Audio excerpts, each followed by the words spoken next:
Bien-aimés frères et sœurs, chers amis de l'émission Que dit la Bible, partout où vous êtes, dans vos salons, dans vos bureaux, recevez nos salutations fraternelles, chaleureuses, dans le Saint-Nom. Un jour nouveau s'élève, la grâce de Dieu se renouvelle envers nous, sa bonté et sa miséricorde qui ne sont pas encore à leur terme nous sont manifestées. Lui qui nous offre à tous la vie, le mouvement, l'être et la respiration, qu'il reçoive nos actions de grâce, toute notre reconnaissance à cause de sa bonté envers des hommes moindres que nous sommes. Ce jour, nous nous retrouvons encore, comme d'habitude, depuis quelque temps maintenant, dans le cadre donc de cette émission pour partager ensemble sur une thématique. La voici, un jour appelé aujourd'hui. Vous me direz, mais chaque jour a son nom. Parmi les 7 jours de la semaine, oui, il y a un lundi, il y a un mardi, il y a un mercredi, il y a un jeudi, il y a un vendredi, il y a un samedi et il y a un dimanche.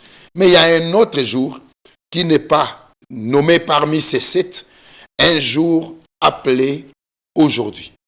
Et nous entamons donc notre méditation à partir du psaume 95 que je vous prie de prendre. Psaume 95, venez me rejoindre à partir du verset 1er. Venez, chantons avec allégresse au Seigneur, poussons des cris de joie vers le rocher de notre salut. Allons au-devant de lui avec des louanges, faisons retentir des cantiques en son honneur, car le Seigneur est un grand Dieu, il est un grand roi au-dessus de tous les dieux. La question que je me pose déjà à ce niveau, si les rachetés ne le louent pas, qui peut alors le louer? Qui le fera?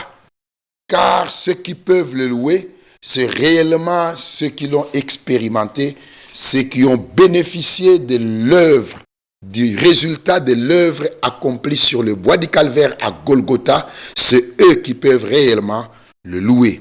Verset 4. Dieu tient dans sa main les profondeurs de la terre et les sommets des montagnes sont à lui. La mer est à lui, c'est lui qui l'a faite. La terre aussi, ses mains l'ont formée. Venez, prosternons-nous et humilions-nous, fléchissons les genoux devant le Seigneur notre Créateur, car il est notre Dieu. Et nous sommes le peuple dont il est le berger, le troupeau que sa main conduit. Oh, si vous pouviez écouter aujourd'hui sa voix, n'endurcissez pas votre cœur comme à Mériba, comme à la journée de Massa dans le désert, où vos pères me tentèrent, m'éprouvèrent, quoiqu'ils aient vu mes œuvres pendant 40 ans. J'eus cette race en dégoût, et je dis, c'est un peuple dont le cœur est égaré, ils ne connaissent pas mes voies. Aussi, je jurai dans ma colère, ils n'entreront pas dans mon repos. Voilà de quoi il est question.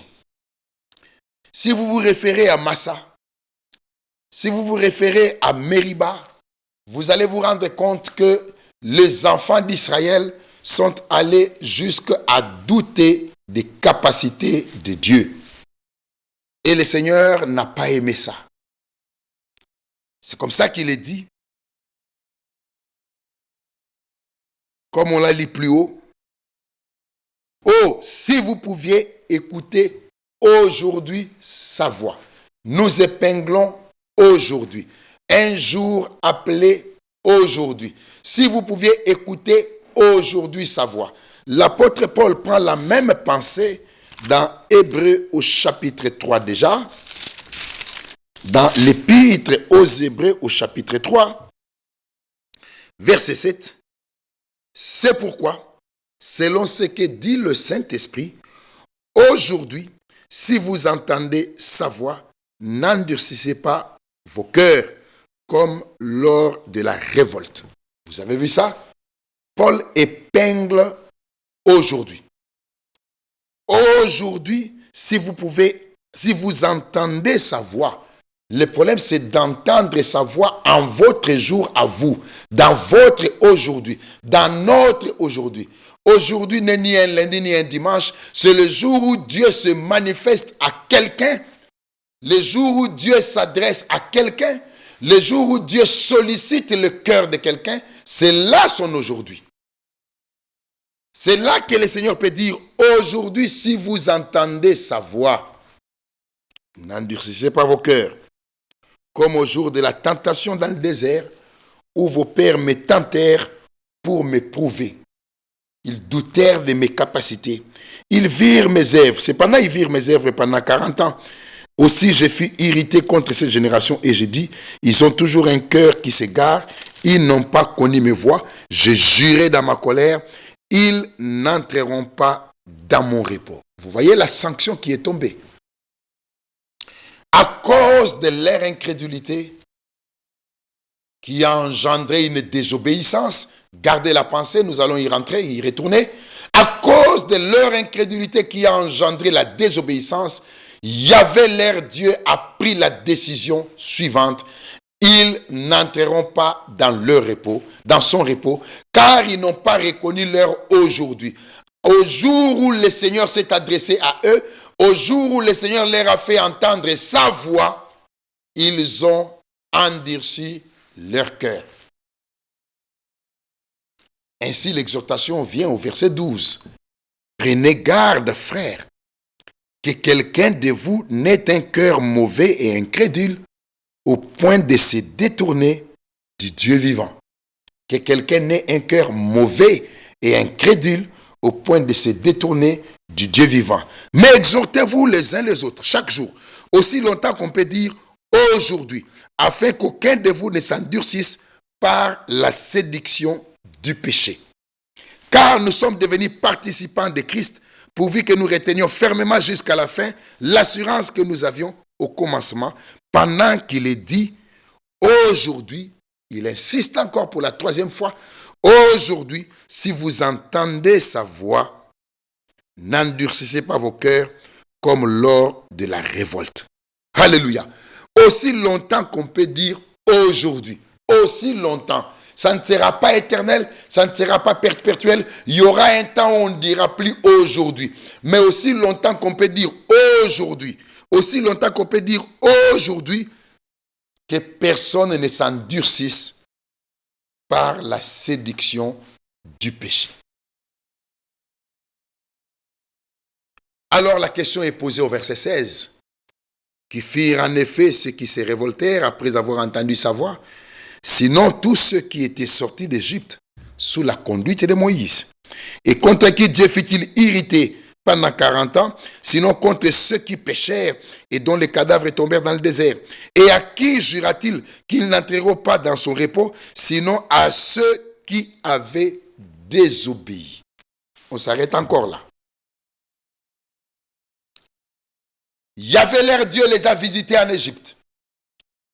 Il a envoyé son esclave, serviteur et prophète Moïse pour le faire sortir de la servitude sous laquelle ils étaient soumis dans le pays d'Égypte. La délivrance a eu lieu, l'exode a eu lieu, la marche a commencé jusque vers la terre de la promesse. Ils ont vu des miracles. Ils ont traversé la mer Rouge à pied sec, ce qu'ils n'ont jamais vu. Ils ont mangé du pain du ciel dans le désert. Ils ont bu l'eau du rocher. Ils ont expérimenté des choses que même leurs pères n'avaient jamais expérimentées avant eux. Mais le doute n'a pas quitté leur cœur.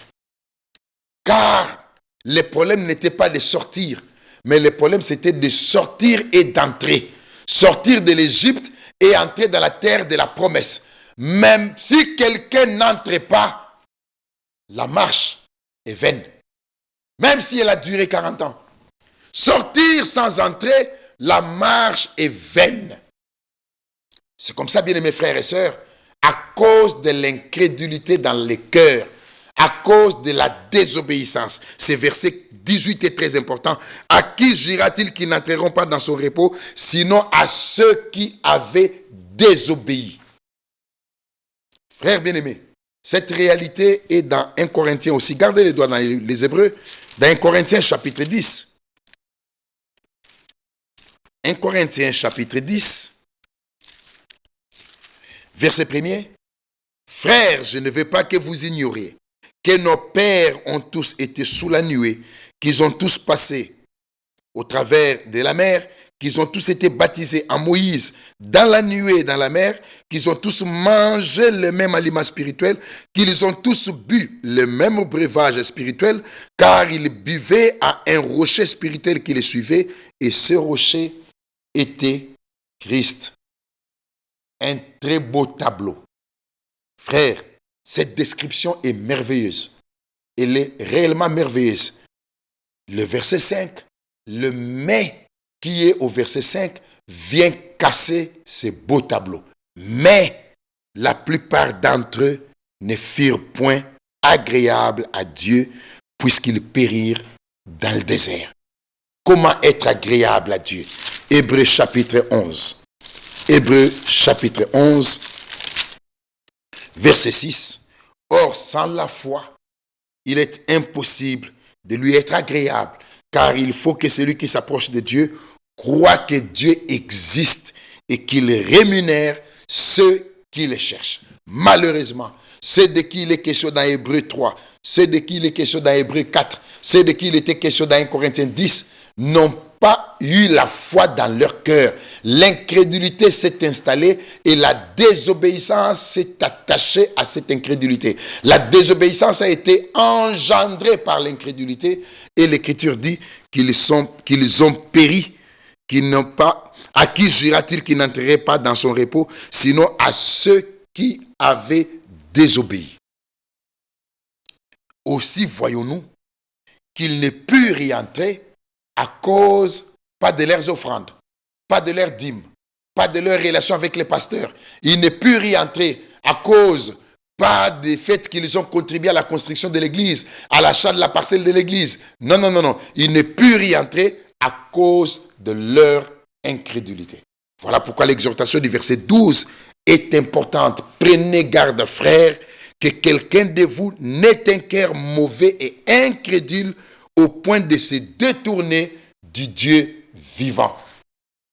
Un jour appelé aujourd'hui. Aussi longtemps qu'on peut dire aujourd'hui, afin que personne ne s'endurcisse par la séduction du péché. Le jour où Dieu s'adresse à toi, le jour où tu as la possibilité et le privilège d'entendre sa voix, de reconnaître sa voix, d'entendre sa parole, c'est ton aujourd'hui, c'est mon aujourd'hui. Aujourd'hui, si vous entendez sa voix, n'endurcissez pas vos cœurs. Chapitre 4, verset 1er. Craignons donc, tandis que la promesse d'entrer dans son repos subsiste encore, qu'aucun de vous ne paraisse être venu trop tard. Cette expression est assez dure à supporter. Que vous arriviez quelque part et qu'on vous dise, vous êtes arrivé trop tard. Ça me rappelle Matthieu 25. Il y a des vierges folles qui se présenteront et la Bible dit, plus tard, quand ils reviendront, la porte était déjà fermée. Bien-aimés frères et sœurs, l'homme est invité, l'homme est appelé à ne pas quitter la terre sans reconnaître son aujourd'hui. L'homme est, nous supplions, comme le dit Paul, nous vous conjurons, nous vous supplions même. Et j'ajoute ceci, reconnaissez votre aujourd'hui. Ne rejetez pas l'appel divin, car il ne sera jamais éternel. L'appel divin ne sera jamais éternel. Craignons donc, tandis que la promesse d'entrer dans son repos subsiste encore, qu'aucun de vous ne paraisse être venu trop tard. Car cette bonne nouvelle, ce message du salut, cet évangile du royaume nous a été annoncé aussi bien qu'à eux.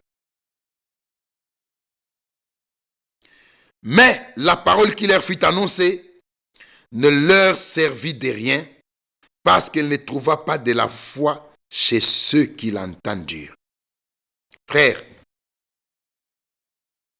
Dieu offre un repos. Et le repos de Dieu est différent d'apaiser sa conscience. Il y a des gens qui apaisent leur conscience croyant qu'ils sont dans le repos de Dieu. C'est différent. Le repos de Dieu est différent d'apaiser sa conscience. Le repos de Dieu, c'est un repos véritable. Une réconciliation avec Dieu aura été réalisée et l'homme se sera reposé de ses œuvres réellement. La foi dans ces hommes n'a pas été associée à l'obéissance. Ainsi, le problème n'était pas la parole. La bonne nouvelle que nous avons reçue a été annoncée aussi bien qu'à eux. La même bonne nouvelle. Mais la parole qui leur fut annoncée ne trouva pas de la foi chez ceux qui l'entendirent. Elle ne pouvait rien faire. Comme dit l'Écriture, s'ils se sont corrompus, à Dieu ne point la faute. La faute n'est pas au Seigneur. Dieu lui a parlé. Dans notre aujourd'hui, Dieu nous a parlé. Dans ton aujourd'hui, dans mon aujourd'hui, Dieu nous parle. Aujourd'hui, si vous entendez sa voix, en ce jour appelé aujourd'hui, n'endurcissez pas vos cœurs. Pour nous qui avons cru, nous entrons dans le repos selon qu'il est dit, je jurai dans ma colère, ils n'entreront pas dans mon repos. Bien-aimés frères et sœurs, parmi ceux qui ne sont pas entrés, il y en a qui connaissaient Moïse par son nom.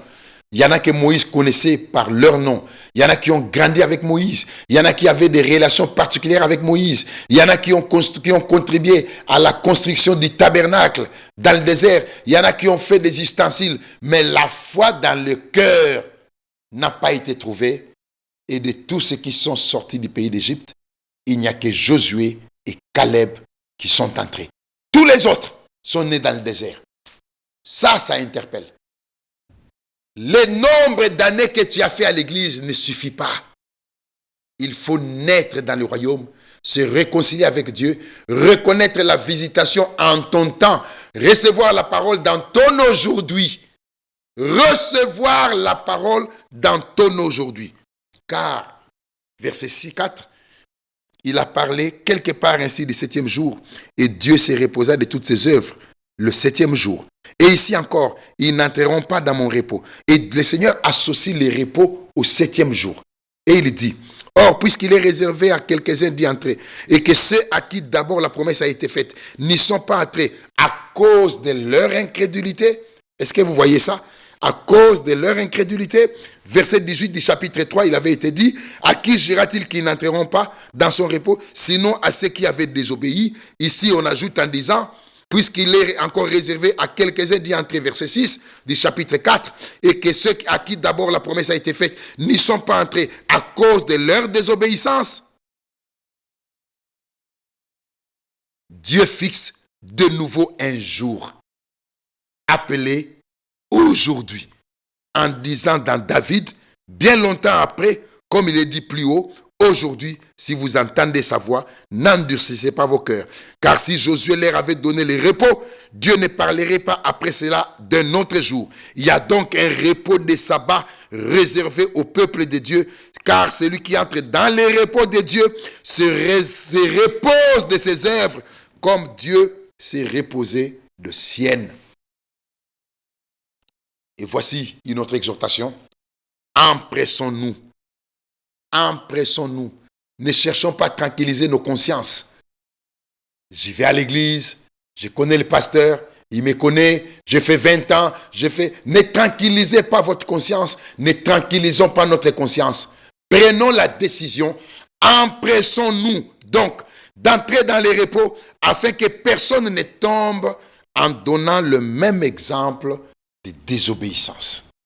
Que personne ne tombe en donnant le même exemple de désobéissance. Car la parole de Dieu est vivante et efficace, plus tranchante qu'une épée quelconque à deux tranchants, pénétrante jusqu'à partager âme et esprit, jointure et moelle, elle juge les sentiments et les pensées du cœur. Verset 13. Nulle créature n'est cachée devant le Seigneur, mais tout est nu et découvert aux yeux de celui à qui nous devons expliquer tout ce que nous avons fait. Et non seulement nous devons lui expliquer ce que nous avons fait, aussi nous devons le convaincre que nous avions raison de faire ce que nous avons fait. Vous voyez, même votre propre téléphone, add message, vous avez des vidéos, vous avez des images, vous avez des choses que personne ne connaît, que vous seul vous connaissez. Il faudra qu'un jour que vous soyez prêts à expliquer au Seigneur que vous aviez raison de balancer toutes ces images, de faire, de consommer tout ce que vous avez consommé et que vous puissiez convaincre le Seigneur que vous aviez raison de le faire. Qui peut le faire? Qui aura la possibilité de convaincre le Seigneur? Pour ne pas être confronté un jour à cette réalité, il est écrit, Dieu fixe de nouveau un jour. Pas un lundi, pas un dimanche, car les gens pensent que Dieu ne parle que les dimanches. Pas un dimanche, pas un lundi, pas un sabbat. Dieu fixe de nouveau un jour et ce jour est appelé aujourd'hui. Et dans votre aujourd'hui, si vous entendez sa voix, n'endurcissez pas vos cœurs. N'endurcissez pas vos cœurs. Bien-aimés frères et sœurs, laissez-moi chuter en vous rappelant ceci. De tous ceux qui sont sortis de l'Égypte, beaucoup ont fait des choses dans l'œuvre du Seigneur. Ils ont fait des choses, ils ont travaillé avec Moïse, ils ont collaboré avec Moïse, mais cela ne suffisait pas. L'incrédulité dans le cœur a été un obstacle pour qu'ils n'entrent pas dans la terre de la promesse. Or, l'incrédulité marche avec la désobéissance et la foi marche avec l'obéissance. Et vous avez lu avec nous dans cette méditation que quelque part il est dit, à cause de leur désobéissance, ils ne sont pas entrés.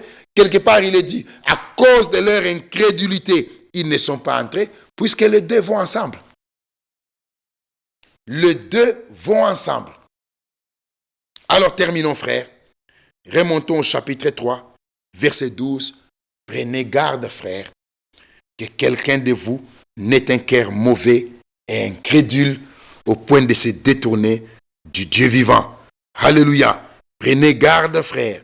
Verset 1er du chapitre 4, une deuxième exhortation. Craignons donc, tandis que la promesse d'entrer dans son repos subsiste encore, afin qu'aucun de vous ne paraisse être venu trop tard. Car Dieu parle, oui. Psaume 50, verset 1er. Psaume 50, verset 1er.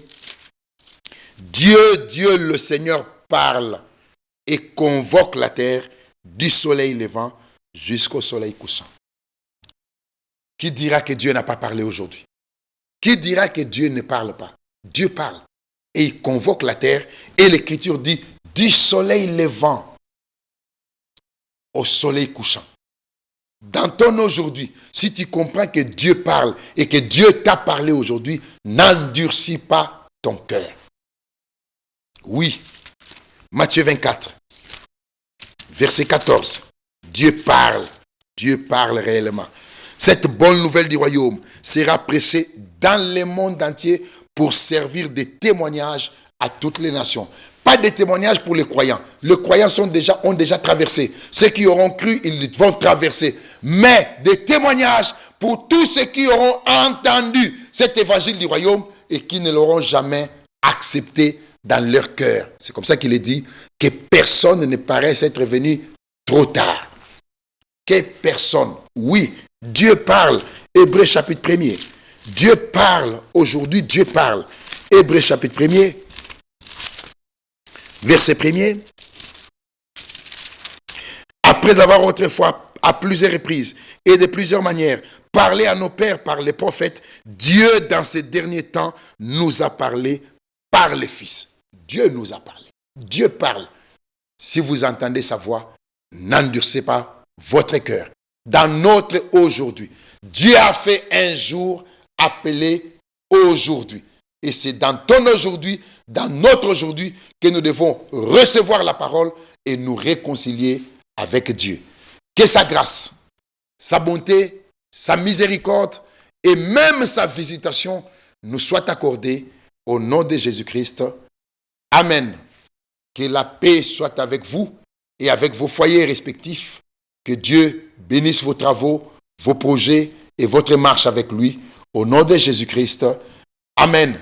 Si notre Dieu le veut, nous nous retrouvons à la prochaine occasion. Shalom.